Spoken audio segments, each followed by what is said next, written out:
ngayong hapon po ay tutunghayan natin kung paano magbigay ang ating bidang Pinoy na si Boy Atienza para tulungan ang ating recipient na si Mr. Santos.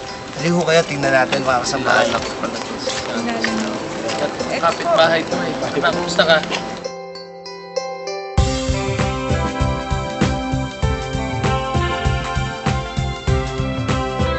Ano bang ginagawa? Gumagawa ka ng mga plais. Ako'y bumibili nun eh. Di ngayon order ako sa'yo. Ito, gift certificate to Yan, 5,000 yan. Para makabili ka ng pambakal. Para maumpisa mo yung order ko. Ha? Dali mo na lang doon, padala mo doon sa opisina para maikuha natin ng raw materials mo. Ito, bago to eh. Hindi pa ito gamit. Pero pwede mong gamitin yan, no? Pampalit dyan sa ginagamit mo. Makikita sa mata ni Mang Santos ang tuwa at sayang na dama niya sa pagtulong sa kanya ni Sir Boy.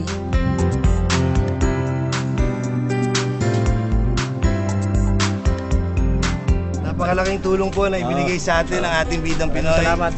Ano naman po ang pwede nating maipayo sa kanya para at least mapalago niya ang kanyang panimulang hanap buhay? Sa kabila ng may kapansanan o hindi naman namimili na kapansanan o ano ang tao, basta meron kang tiyaga at may paniniwala na kaya mong mapalago yan, siguradong lalago yan.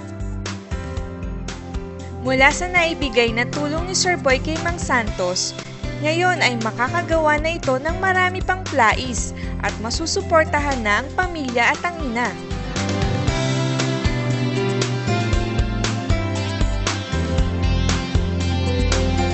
Ano naman sabi mo, Santos, sa ating bidang Pinoy na tumulong sa atin? Salamat po sa bidang Pinoy sa UNTV.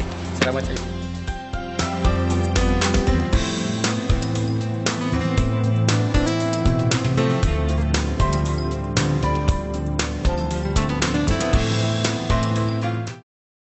Siguradong puno na naman ng impormasyon at inspirasyon ang ating mga kasambahay ngayong hapon. Samahan niyo kami tuwing Huwebes 4:30 to 5 ng hapon. Dito lang yan sa UNTV, your public service channel. Pagbida sa negosyo, Bida sa pag-asenso. Bidang Pinoy!